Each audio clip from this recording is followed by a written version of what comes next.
დაწესებულების შესახებ, რომელზეც მეცხრე არხის საინფორმაციო სამსახური ამ წუთებში მუშაობს, ფართო მასშტაბიანი ამნისტია, რომელიც ათასობით პატიმარს შეიძლება შეეხოს. ახალი ხელისუფლება კანონპროექტის განხილვას იწყებს 9 საათზე. რა კატეგორია მოხდება საყოველთაო ამნისტიაში? პროექტის მიხედვით გათავისუფლებულებს და პირობით მსჯავრდებულებს ნასამართლეობა საერთოდ ეხსნებათ. დღის მთავარ გამოშვებაში უფრო მეტი დეტალი ვის და რამდენ ადამიანს შეეხება ამნისტია და როდიდან ამოქმედდება კანონი.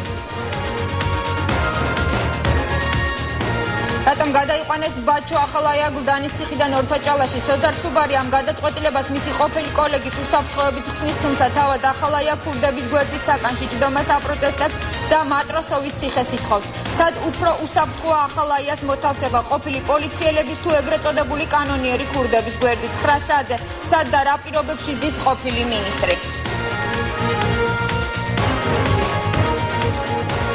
კრიალაშვილის ოჯახი გამოძიებას ითხოვს. დღის მთავარ გამოშვებაში მუხროვანის ეგრეთ წოდებული ამბოხების დეტალები და ყოფილი სამხედრო მაღალჩინოსანის საქმე, რომელიც თიანეთის გზაზე მოკლეს. სპეცოპერაციის მთავარი მოწმეები ამჟამად ციხეში იმყოფებიან. იტყვიან თუ არა სიმართლე სამხედროები, რომლებიც შესაძლოა ძალიან მალე გაათავისუფლონ.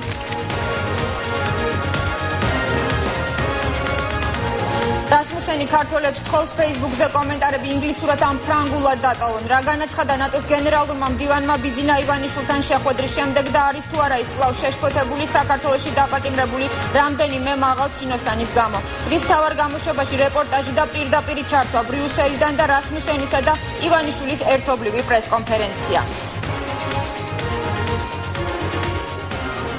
და 10 წუთის წინ მიღებული სასწრაფო ინფორმაცია, ისრაელმა ღაზის სექტორში სამხედრო ოპერაცია დაიწყო. ეს და ზღვის სხვა მთავარი თემები ზუსტად 9 საათზე მეცხრე არხზე დაელოდეთ ჩვენს გამოშვებას დროებით.